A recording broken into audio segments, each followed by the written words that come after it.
ഞാൻ പറഞ്ഞിട്ടില്ലേ, ചില സ്ഥലങ്ങൾ അല്ലെങ്കിൽ ചില കാഴ്ചകൾ അത് യാദൃശ്ചികമായിട്ട് നമ്മളിലോട്ട് എത്തപ്പെടുന്ന ചില കാര്യങ്ങളാണ്. അല്ലേ? അതുപോലെ ഒരു കാഴ്ചയാണ് കേട്ടോ ഞങ്ങളിപ്പം ഈ കണ്ട ഒരു സ്ഥലവും. ഇതെന്ന് പറഞ്ഞിട്ടുണ്ടെങ്കിൽ ഓസ്ട്രേലിയയുടെ ആദ്യത്തെ വിശുദ്ധിയായ മേരി മാക്ലോപ്പിൻ്റെ അവരുടെ ഓർമ്മ എല്ലാം നിൽക്കുന്ന അവരുടെ ഫസ്റ്റ് സ്കൂള് ഒക്കെ സ്ഥിതി ചെയ്യുന്ന ഒരു സ്ഥലമാണ് കേട്ടോ. ഇതെന്ന് പറഞ്ഞിട്ടുണ്ടെങ്കിൽ നമ്മുടെ ടൂറിസ്റ്റ് ഡെസ്റ്റിനേഷൻ അടിച്ചു നോക്കിയാൽ നമ്മളല്ലാത്ത ഏതൊക്കെ സ്ഥലങ്ങൾ കാണേണ്ടതെന്ന് നോക്കിയാലൊന്നും നമുക്കതിനകത്ത് കാണാൻ കഴിയത്തില്ല. പക്ഷേ ഞങ്ങളിങ്ങനെ റൂട്ട് മാപ്പൊക്കെ നോക്കി വരുന്ന വഴിക്ക് ഒരു ബോർഡ് കണ്ടു. നമ്മുടെ റോഡിൻ്റെ സൈഡിലൊരു ബോർഡ് കണ്ട്. അപ്പം ഞങ്ങൾ അത് നോക്കിക്കഴിഞ്ഞപ്പോഴാണ് ഇതിൻ്റെ അടുത്ത് തന്നെ നമുക്ക് മേരി മാക്ലോപ്പ് എന്ന് പറഞ്ഞൊരു വിശുദ്ധയുടെ സ്ഥലമുണ്ടെന്നറിഞ്ഞത്. അപ്പം നമ്മൾക്ക് ശരിക്കും പറഞ്ഞിട്ടുണ്ടെങ്കിൽ നമുക്ക് മദർ തെരേസയുടെ സ്റ്റോറിയൊക്കെ അറിയാം. പക്ഷേ നമുക്ക് മേരി മാക്ലോപ്പിൻ്റെ സ്റ്റോറിയൊന്നും അറിയത്തില്ലല്ലോ. എന്നാൽ പിന്നെ നമുക്ക് മേരി മാക്ലോപ്പിൻ്റെ ഒരു സ്റ്റോറിയൊക്കെ കേട്ടാലോ. ഇതാണ് ശരിക്കും അതായത് ഓസ്ട്രേലിയയുടെ ആദ്യത്തെ വിശുദ്ധ എന്ന് പറയുന്ന ആൾ. അതാണ് മേരി മാക്ലോപ്പ് കേട്ടോ. അപ്പോൾ മേരി മാക്ലോപ്പിൻ്റെ വിശുദ്ധ എങ്ങനെയായെന്നൊക്കെ പറയാം. അതിനു മുമ്പ് ഇതാണ് പണ്ടത്തെ പമ്പ് സിസ്റ്റം. ഓൾഡ് നമ്മുടെ നാട്ടിലൊക്കെ കിണറില്ലേ, അതുപോലെ ഇവിടെ അധികം കിണറുകളില്ല കേട്ടോ.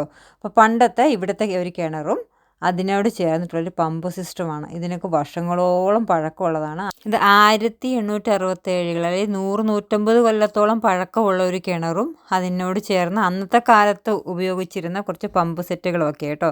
അതൊക്കെയെന്ന് പറഞ്ഞാൽ ഇപ്പോഴത്തെ കാലത്തും അവിടെ കാണാൻ കിട്ടത്തില്ല. അതുകൊണ്ട് ഇതൊക്കെ ഒരു ഹിസ്റ്റോറിക്കൽ ഓർമ്മയായിട്ട് അവിടെ സൂക്ഷിച്ച് വെച്ചിരിക്കുന്നതാണ്.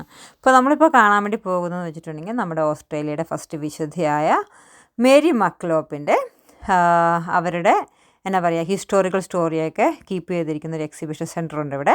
ഇതാണ് മേരി മക്ലോപ്പിൻ്റെ ഗാലറിയാണിത്. അപ്പോൾ ഈ ഗാലറിയിൽ അവർ 1842 ജനിച്ചു, 1959 മരിച്ചു. അപ്പം അവരുടെ എന്നാ പറയുക ഓർമ്മ ഫുൾ ഗാലറി അവർ ജനിച്ചപ്പോൾ മുതലുള്ള സ്റ്റോറിയൊക്കെ ഡിസ്ക്രൈബ് ചെയ്യുന്നതും അതുപോലെ തന്നെ അവരുടെ മെമ്മോറി അതിനെക്കുറിച്ചുള്ള ഹിസ്റ്ററി ആയിട്ടുള്ള എല്ലാം എക്സിബിഷൻ ചെയ്ത് വെച്ചിരിക്കുന്ന ഒരു എക്സിബിഷൻ സെൻറ്ററുണ്ട്. അതുപോലെ തന്നെ പുള്ളിക്കാരി കുറേ സൂക്ഷിച്ചു വെച്ചിരിക്കുന്ന ഈ കടലിനടിയിലെ മുത്തുകൾ, അതുപോലെ കടലിനടിയിലെ കുഞ്ഞി നമ്മൾ കണ്ട മൈൽ സ്റ്റോണുകളുടെയൊക്കെ ഭയങ്കര ഒരു കളക്ഷൻ തന്നെ പുള്ളിക്കാരിക്ക് ഉണ്ടായിരുന്നു കേട്ടോ. അപ്പോൾ അതൊക്കെ എക്സിബിറ്റ് ചെയ്ത് വെച്ചിരിക്കുന്നത് അന്നത്തെ കാലത്ത് അവർ യൂസ് ചെയ്തിരുന്ന മാതാവിൻ്റെ രൂപം നോക്കിയൊക്കെ ശരിക്കും പറഞ്ഞിട്ടുണ്ടെങ്കിൽ അവർ തടിയിൽ കൊത്തി എടുത്തൊരു മാതാവിൻ്റെ രൂപമായിരുന്നു അവർ അന്നത്തെ കാലത്ത് യൂസ് ചെയ്യുന്നത്. അപ്പം അതിൻ്റെയൊക്കെ ഒരു എക്സിബിഷനാണ് കേട്ടോ നമ്മളെ കാണാൻ വേണ്ടി പോകുന്നത്. ഇതിനോട് ചേർന്ന് തന്നെ ഇവിടുത്തെ അതായത് മേരി മക്ലോപ്പ് ഉണ്ടാക്കിയ ഫസ്റ്റത്തെ സ്കൂളുണ്ട്. അവർ താമസിച്ചു കൊണ്ടിരിക്കുന്ന കുഞ്ഞൊരു വീടുണ്ട്. അതുകൂടാതെ നമ്മുടെ ഒരു ചാപ്പൽ, പണ്ടത്തെ ചാപ്പൽ ഇപ്പോൾ തന്നെ പള്ളിയായിട്ട് തന്നെ ഇപ്പോഴും കുർബാനയൊക്കെ നടക്കുന്ന ഒരു ചാപ്പലുണ്ട് ഇതിനോടനുബന്ധിച്ച്. അപ്പം അതെല്ലാം കൂടിയാണ് നമ്മൾ കാണാൻ വേണ്ടി പോകുന്നത് കേട്ടോ. ഇപ്പം ഇവിടെ എന്ന് പറഞ്ഞിട്ടുണ്ടെങ്കിൽ നമ്മുടെ ഒട്ടുമുക്കാൽ എക്സിബിഷനിൽ നമ്മുടെ മാർപ്പാപ്പ വിശുദ്ധിയായിട്ട് പ്രഖ്യാപിച്ചതിൻ്റെ ഫോട്ടോസ് എക്സിബിഷൻ ഉണ്ടായിരുന്നു. അതുപോലെ തന്നെ പണ്ടത്തെ കാലത്ത് ഇവർ ഉപയോഗിച്ചുകൊണ്ടിരുന്ന ട്രങ്ക് പെട്ടികളും ബൈബിളുകളും ആ സമയത്തെ ഹിസ്റ്റോറിക്കൽ പ്രാർത്ഥനയ്ക്ക് ഉപയോഗിച്ചിരുന്ന സാധനങ്ങളും എല്ലാം ഇവിടെ എക്സിബിറ്റ് ചെയ്തിട്ടുണ്ട് കേട്ടോ. നമുക്കൊരു മേരി മക്ലോപ്പിൻ്റെ കഥയും കൂടി കേട്ടിട്ട് വരാം. നമുക്കിപ്പം മദർ തെരേസ എന്ന് പറഞ്ഞാൽ നമുക്ക് അവരുടെ സ്റ്റോറിയൊക്കെ അറിയാം. പക്ഷെ നമുക്ക് മേരി മക്ലോപ്പ് ആരാന്ന് അറിയത്തില്ല. എനിക്കും അറിയത്തില്ലായിരുന്നു കേട്ടോ. അപ്പം ശരിക്കും പറഞ്ഞാൽ ഓസ്ട്രേലിയയുടെ വിശുദ്ധിയാണ് ഞാനിപ്പോൾ പറഞ്ഞു. അപ്പം ഓസ്ട്രേലിയയുടെ ഫസ്റ്റത്തെ വിശുദ്ധിയാണ് മേരി മക്ലോപ്പ്. എന്തുകൊണ്ടാണ് അവർ വിശുദ്ധിയായിട്ട് പ്രഖ്യാപിക്കപ്പെട്ടെന്ന് അറിയണ്ടേ? അപ്പോൾ നമുക്ക് മേരി മക്ലോപ്പിൻ്റെ സ്റ്റോറിയാക്കാം കേട്ടോ. മേരി മക്ലോപ്പ് എന്ന് പറഞ്ഞിട്ടുണ്ടെങ്കിൽ മെൽബണിൽ ജനിച്ച ഒരു സാധാരണ ഒരു പെൺകുട്ടിയാണ് കേട്ടോ. സാധാരണ വീട്ടിൽ ജനിച്ച് വളർന്നൊരു സാധാരണ പെൺകുട്ടി. പുള്ളിക്കാരിയുടെ ഏറ്റവും വലിയ സവിശേഷത എന്ന് പറഞ്ഞിട്ടുണ്ടെങ്കിൽ ഭയങ്കര ദയാലുവായിട്ടുള്ള വലിയൊരു കരുണയുള്ള നല്ല മനസ്സിൻ്റെ ഒരു പെൺകുട്ടിയായിരുന്നു ഈ മേരി എന്ന് പറയുന്ന പെൺകുട്ടി. പുള്ളിക്കാരിയുടെ ചെറുപ്പം മുതലേ ഉള്ളൊരു സ്വപ്നം എന്ന് പറഞ്ഞിട്ടുണ്ടെങ്കിൽ എല്ലാ കുട്ടികളും പഠിക്കണം എന്നുള്ളതായിരുന്നു. അത് പണക്കാരുടെ കുട്ടികൾ മാത്രമല്ല, പാവപ്പെട്ടവരുടെ കുട്ടികളും, അതായത് പാവപ്പെട്ടവരുടെ കുട്ടികളും പഠിക്കണം, എല്ലാ കുട്ടികളിലോട്ടും എഡ്യൂക്കേഷൻ എത്തിക്കണം എന്നുള്ളതായിരുന്നു പുള്ളിക്കാരുടെ ഒരു സ്വപ്നം. അങ്ങനെ മേരി വളർന്ന് വലുതായി കഴിഞ്ഞിട്ടും ഈ പുള്ളിക്കാരി ഈ സ്വപ്നങ്ങളൊന്നും ഉപേക്ഷിച്ചില്ല. ഈ സ്വപ്നങ്ങൾ അവിടെ കൂടെ കൊണ്ട് നടന്നു. അങ്ങനെ അതിനൊരു അവസരം വന്നപ്പോൾ ജൂലിയൻ ടെനിസൺ വുഡ് എന്ന പാസ്റ്ററുമായി ചേർന്നിട്ട് ഇവർ നൺസുകളുടെ ഒരു സംഘടന ഉണ്ടാക്കി. ആ കൂട്ടായ്മയുടെ നേതൃത്വത്തിൽ അവർ ആദ്യത്തെ ഒരു സ്കൂള് സ്ഥാപിച്ചു. ഇപ്പോൾ നമ്മുടെ ഇവിടെ സ്കൂളുകൾ ആദ്യം ഉണ്ടാകുന്ന ഓസ്ട്രേലിയയുടെ ഫസ്റ്റ് സ്കൂളല്ല കേട്ടോ. അതായത് പാവപ്പെട്ടവർക്ക് പഠിക്കാനുള്ള ആദ്യത്തെ സ്കൂള്. ഈ സ്കൂളിലത്തെ ഏറ്റവും നിയമം എന്ന് പറഞ്ഞിട്ടുണ്ടെങ്കിൽ എല്ലാ പാവപ്പെട്ടവരെയും പഠിപ്പിക്കുക എന്നതാണ്. പാവപ്പെട്ടവർക്ക് വേണ്ടിയുള്ള സ്കൂള് എന്ന് തന്നെയായിരുന്നു ഇവിടെ നിയമം. ഇത് പാവപ്പെട്ടവർക്കായുള്ളൊരു സ്കൂള്. അത് നമുക്ക് പാവപ്പെട്ടവരായിരിക്കുന്നവർക്കും നമുക്ക് പഠിപ്പിക്കാൻ വേണ്ടി കഴിവില്ലാത്തവർക്കും ഇവർക്ക് സ്കൂൾ ഇവിടെ കൊണ്ടുവിടാം, ഇവരിത് പഠിപ്പിക്കും എന്നുള്ളതായിരുന്നു. ഇപ്പം സ്കൂൾ സ്ഥാപിച്ചു. സ്കൂളുകളിൽ കൂടെ മാത്രമായിരുന്നില്ല ഇവർ എഡ്യൂക്കേഷൻ പിള്ളേരിലോട്ട് എത്തിച്ചിരുന്നത്. ഇവരും മേരിയുടെ സഹോദരങ്ങളും അതുപോലെ നൺസ്, അതായത് ഈ നൺസ് ഗ്രൂപ്പിന് എല്ലാവരും സഹോദരന്മാരായിട്ട് സഹോദരന്മാരെല്ലാം കൂടെ ദൂര ഗ്രാമങ്ങളിലോട്ടൊക്കെ യാത്ര ചെയ്തിട്ട് വേനൽക്കാലത്തും മഴക്കാലത്തും എന്ന് വേണ്ട എല്ലാ ദിവസങ്ങളിലും ഇങ്ങനെ എല്ലാ സാഹചര്യങ്ങളിലും ഇവർ യാത്ര ചെയ്ത് ഭക്ഷണങ്ങളും സൗകര്യങ്ങളൊക്കെ ഉപേക്ഷിച്ചിട്ട് അവർ കുട്ടികളെ പഠിപ്പിക്കാൻ തുടങ്ങി. ഈ കുട്ടികളെ പഠിക്കുന്നത് വെച്ചിട്ടുണ്ടെങ്കിൽ എല്ലാം പാഠങ്ങളെല്ലാം പാട്ടുപോലെയാക്കിയിട്ട് പിള്ളേരെ പഠിപ്പിക്കുമായിരുന്നു അത്രേ. ഈ യാത്രകളിലുടനീളം, ഈ കഷ്ടപ്പാടുകളിലുടനീളം അവർക്ക് കിട്ടിയ ഏറ്റവും വലിയ മൂല്യം എന്താണെന്ന് വെച്ചിട്ടുണ്ടെങ്കിൽ ഈ കുഞ്ഞു കണ്ണുകളിൽ കാണുന്ന പുഞ്ചിരിയായിരുന്നു അത്രേ. ആ പുഞ്ചിരിയാണ് വീണ്ടും വീണ്ടും കൂടുതൽ കുട്ടികളെ പഠിപ്പിക്കുവാനും ആ സ്നേഹം, ആ കണ്ണുകളിൽ കണ്ട സ്നേഹമാണ് കൂടുതൽ കുട്ടികളിലോട്ട് എഡ്യൂക്കേഷൻ എന്ന മാന്ത്രിക വിദ്യ പകർന്നു കൊടുക്കുവാനും അവരെ പ്രചോദിപ്പിച്ചത്. അങ്ങനെ അവർ ഇങ്ങനെ അവരുടെ എഡ്യൂക്കേഷൻ ഇങ്ങനെ തുടർന്നുകൊണ്ട് പോയി. സ്വാഭാവികമായിട്ടും വലിയ ചർച്ചകളിൽ അവർക്ക് ഇഷ്ടപ്പെടില്ല. അങ്ങോട്ടും ഇങ്ങോട്ടുള്ള അഭിപ്രായ വ്യത്യാസങ്ങൾ വരുന്നു. അങ്ങനെ പള്ളിയിൽ നിന്ന്, അവരുടെ ചർച്ചിൽ നിന്ന് പുറത്താക്കപ്പെട്ടു. പിന്നീട് കുറേ കാലങ്ങൾക്ക് ശേഷം അവരുടെ ആ തീരുമാനം തെറ്റാണെന്ന് ചർച്ച് കണ്ടെത്തുകയും തിരിച്ച് മേരിയെ വീണ്ടും ചർച്ചിലേക്ക് എടുക്കുകയൊക്കെ ചെയ്തിരുന്നു. എങ്കിലും ഭയങ്കരമായിട്ടുള്ള എന്താ പറയുക, കഠിനമായിട്ടുള്ള കുറച്ച് കാലഘട്ടങ്ങളും മേരിയുടെ ജീവിതത്തിൽ ഉണ്ടായിരുന്നു എന്ന് പറയാം. പള്ളിയിൽ നിന്ന് പുറത്താക്കപ്പെടുകയും വീണ്ടും പള്ളിയിലോട്ട് എടുക്കുകയൊക്കെ ചെയ്തിരുന്നു. പക്ഷേ ഇവരുടെ ജീവിതം നമ്മൾ പഠിപ്പിക്കുന്നുണ്ടെന്ന് വെച്ചിട്ടുണ്ടെങ്കിൽ എന്തൊക്കെ സാഹചര്യം വന്നാലും നമ്മുടെ സ്വപ്നങ്ങൾ വിട്ടുകൊടുക്കരുത് എന്നുള്ളതും നമ്മുടെ സ്വപ്നത്തിന് വേണ്ടി ജീവിക്കണം എന്നുള്ള ഒരു വലിയൊരു മാതൃകയായിരുന്നു കേട്ടോ.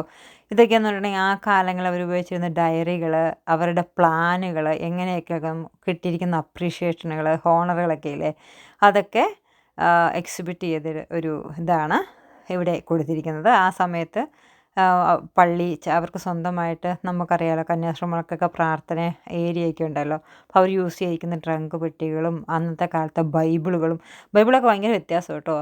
ബൈബിളുകളും ആ സമയത്ത് അൾത്താരയിലൊക്കെ യൂസ് ചെയ്തുകൊണ്ടിരുന്ന നമ്മുടെ എന്താ പറയുക, ഈശോയുടെ അപ്പം എടുക്കുന്ന പാത്രങ്ങളും അതൊക്കെയുള്ള എക്സിബിറ്റ് ചെയ്തൊരു വലിയൊരു, ശരിക്കും പറഞ്ഞിട്ടുണ്ടെങ്കിൽ ക്രിസ്ത്യൻസിന് നമുക്ക് പോയി കാണുമ്പോൾ നമുക്ക് കൂടുതൽ മനസ്സിലാകും. അന്നത്തെ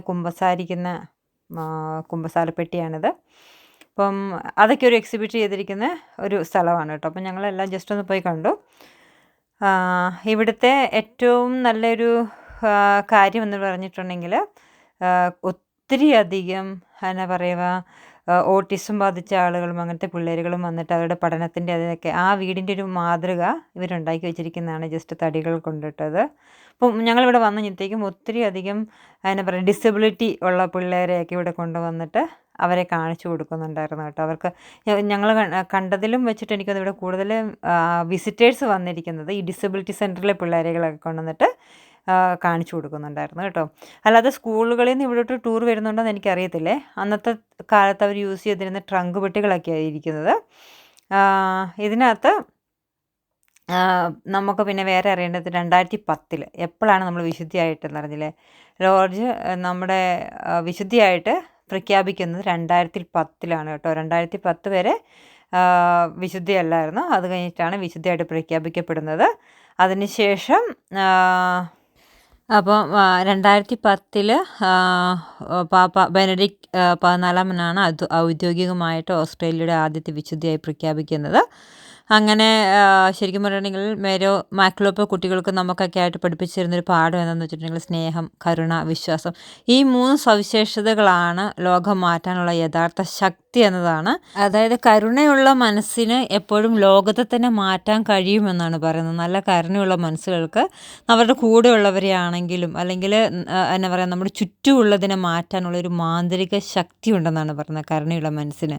അതായത് ചെറിയ വഴികളിലൂടെ പോയാൽ നമുക്ക് വലിയ മാറ്റങ്ങൾ നമ്മുടെ ജീവിതത്തിൽ, നമ്മുടെ ജീവിതത്തിലും നമ്മുടെ ചുറ്റുമുള്ള ജീവിതത്തിലും മാറ്റം വരുത്തുമെന്നുള്ള എന്നതിൻ്റെ ഒരു ഉദാഹരണം കൂടിയാണ് മേരി മാക്ലോപ്പ് എന്നുള്ളത്. അതായത് മേരി മാക്ലോപ്പ് തൻ്റെ ചെറിയ ജീവിതത്തിലൂടെ വലിയൊരു മാർഗം അല്ലെങ്കിൽ വലിയൊരു പാഠം ലോകത്തെ കാണിച്ചു കൊടുത്തു. കുറേയധികം കുട്ടികൾക്ക് അവർ വിദ്യാഭ്യാസത്തോടെയും അധികം കുട്ടികൾക്ക് അവർക്ക് മുമ്പോട്ടുള്ള ഒരു മാർഗം തുറന്നു കൊടുത്തു എന്നുള്ളതുമാണ് മേരി മാക്ലോപ്പിന് വിശുദ്ധിയായി മാറ്റാനുള്ള വലിയൊരു കാരണം എന്ന് പറയുന്നത്.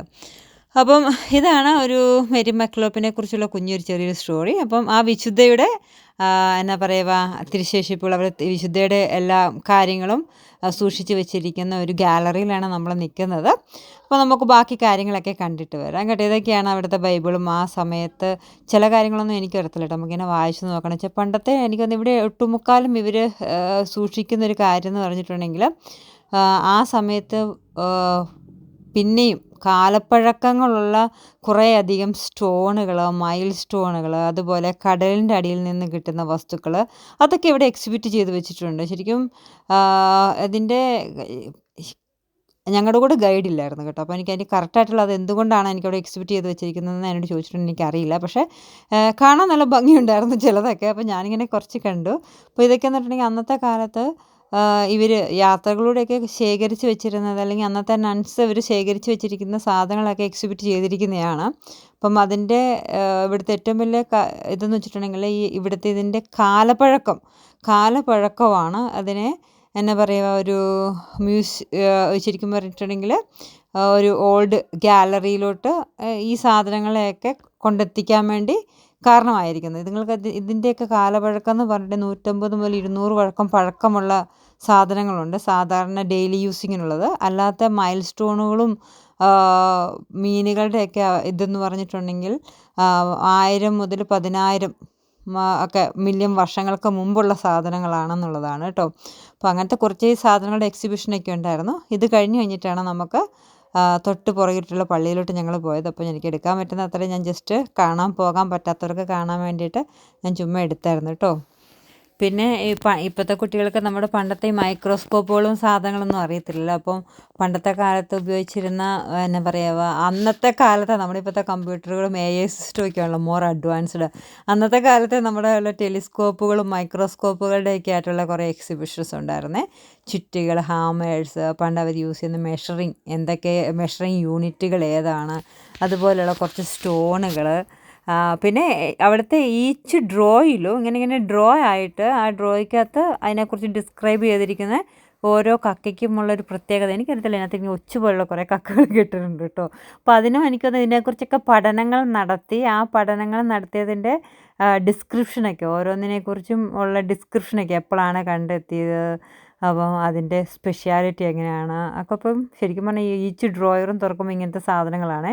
അപ്പോൾ ഇതൊക്കെ ഒന്ന് ഉണ്ടാക്കി വയ്ക്കണമെങ്കിൽ വളരെയധികം കഷ്ടപ്പെട്ടിട്ടുണ്ട് കേട്ടോ ഇതിനകത്ത്. ഇങ്ങനെ കുറേ എക്സിബിഷൻ സാധനങ്ങളുണ്ട്. നമുക്ക് കണ്ടങ്ങ് പോകാം.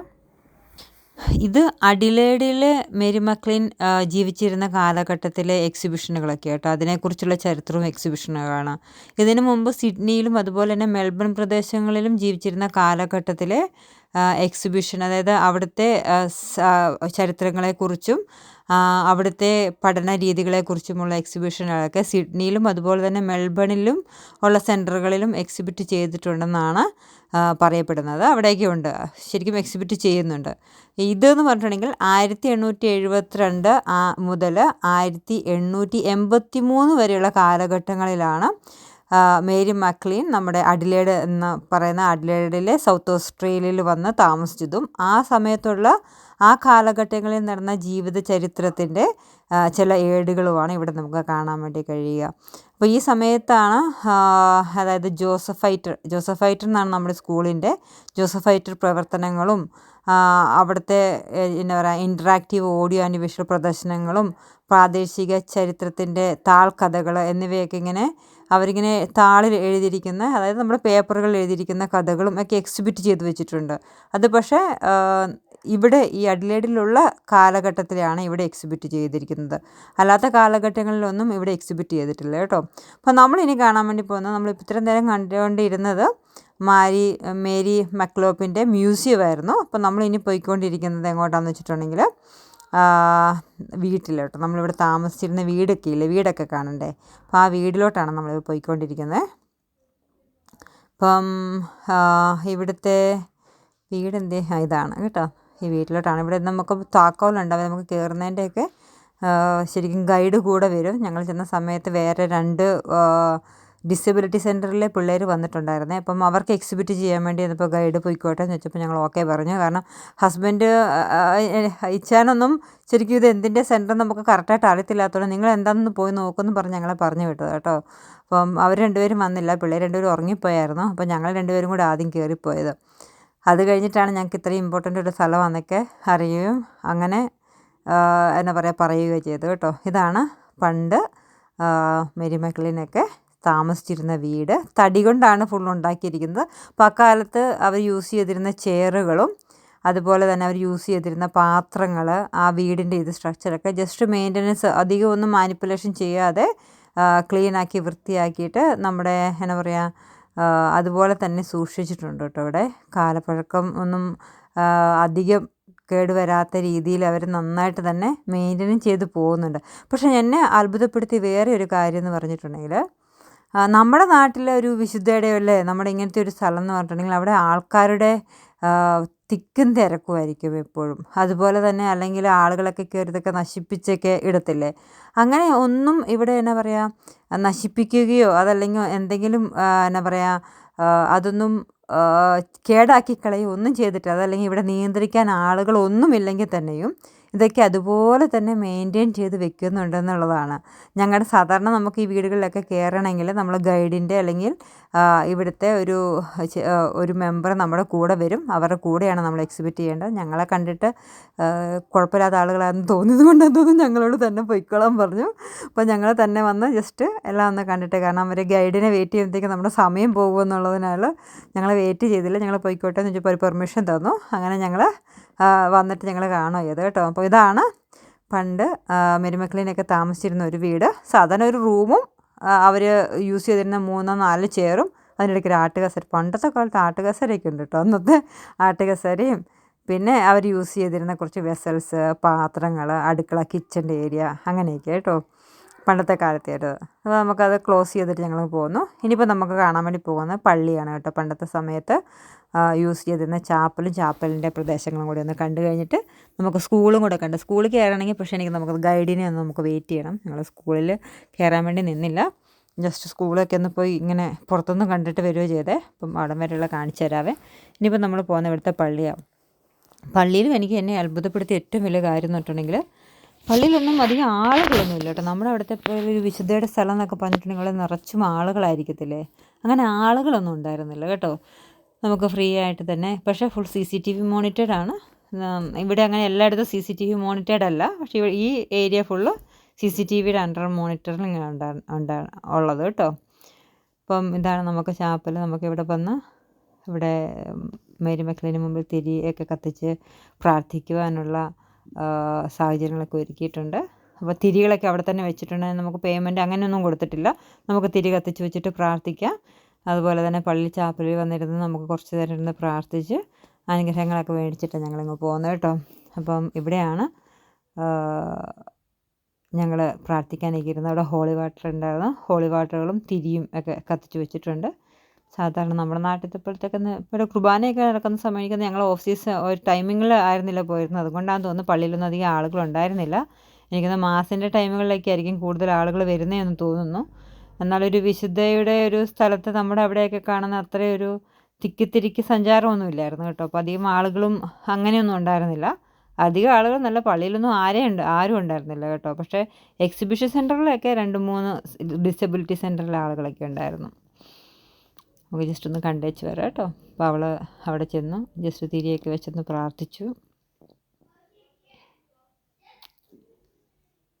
ഇതാണ് നമ്മുടെ ഓസ്ട്രേലിയയിലെ ഫസ്റ്റ് സെയിൻറ്റിൻ്റെ അവർ കുറച്ച് എനിക്കൊന്ന് പണ്ടത്തെ ആ ചർച്ചയല്ല കേട്ടോ. പണ്ടത്തെ ചർച്ചയിൽ നിന്ന് കുറച്ചും കൂടി അവർ പുനരുദ്ധരീകരണമൊക്കെ നടത്തി പുതിയതായിട്ട് കുറച്ചൊക്കെ ഒരു റീകൺസ്ട്രക്ഷനൊക്കെ ചെയ്ത് മാറ്റിയ ചർച്ചാണ്. ഞാൻ അവിടെ ഒന്നും അവൾ നിരത്തി എന്നാൽ പിന്നെ ഒത്തിരി കത്തിച്ച് പ്രാർത്ഥിച്ചേക്കാമെന്ന് വിചാരിച്ചു. എന്തായാലും കത്തിക്കില്ല, എല്ലാം കൂടെ കത്തിച്ചേക്കാന്നല്ലേ. അപ്പം എല്ലാവർക്കും വേണ്ടി പ്രാർത്ഥിച്ചേക്കാന്ന്. പിന്നെ അവിടെ ആണെങ്കിലും ബ്രൗഷറുകളൊക്കെ വെച്ചിട്ടുണ്ട്. നമുക്ക് മേരി മക്ലീൻ ആരാന്നറിയാത്തവർക്ക് അവരുടെ സ്റ്റോറി വായിക്കുവാനും. ഇതാണ് മേരി മക്ലോപ്പിനെ കുറിച്ചുള്ള സ്റ്റോറികളൊക്കെ എഴുതി വെച്ചിരിക്കുന്നതും. പിന്നെ ആ സമയത്തിൽ വാട്ടർ ലാൻഡും അങ്ങനത്തെ ഒരു അവിടുത്തെ സറൗണ്ടിങ്സ് ഒക്കെ കേട്ടോ. ശരിക്കും ഇതൊരു ആർട്ടിഫിഷ്യൽ കുളമാണ്. അല്ലാതെ നാച്ചുറൽ ആയിട്ടുള്ളൊരു ഇതായിട്ടില്ല, ആർട്ടിഫിഷ്യൽ. അത് നമ്മുടെ നാട്ടിലേക്ക് ഉണ്ടാക്കുന്ന പോലെ മണ്ണൊക്കെ എടുത്തിട്ടില്ല. അവർ ജസ്റ്റ് പ്ലാസ്റ്റിക്, അടിയിൽ പ്ലാസ്റ്റിക് ഇട്ടേക്കുന്നു കേട്ടോ. അതിനകത്തേക്ക് പ്ലാസ്റ്റിക്കിനകത്ത് മണ്ണ് നിറച്ച് ഒരു കുളം പോലെ ഉണ്ടാക്കി വെച്ചിരിക്കുന്നൊരു സംഭവമാണ്. ഇനി നമ്മൾ കാണാൻ വേണ്ടി പോകുന്ന സ്കൂളാണേ. അപ്പോൾ നമുക്ക് ആ സ്കൂളും കൂടെ കണ്ടു കഴിഞ്ഞിട്ടുണ്ടെങ്കിൽ നമ്മുടെ ഈ യാത്ര അവസാനിക്കും. അത്രയേ ഉള്ളൂ. അപ്പം ഞങ്ങൾക്ക് ഗൈഡൊന്നും ഇല്ലാത്തതുകൊണ്ട് അതിൻ്റെ കൂടുതലായിട്ടുള്ള വിവരങ്ങൾ എനിക്കധികം അറിയത്തില്ല. ഞാൻ അല്ലാണ്ട് വായിച്ചും കേട്ടും അറിഞ്ഞിരുന്ന ഇതൊക്കെയാണ്. നമുക്കിനി എൻട്രി ഫീസ് ഉണ്ട് കേട്ടോ, അഡ്മിഷൻ ഫീസ് ഉണ്ട്. നമുക്കപ്പോൾ ഇവിടെ ഈ സ്കൂളിൽ കയറണമെങ്കിലും അവിടെ കയറണമെങ്കിലും $8 അഡൾട്ടിന്.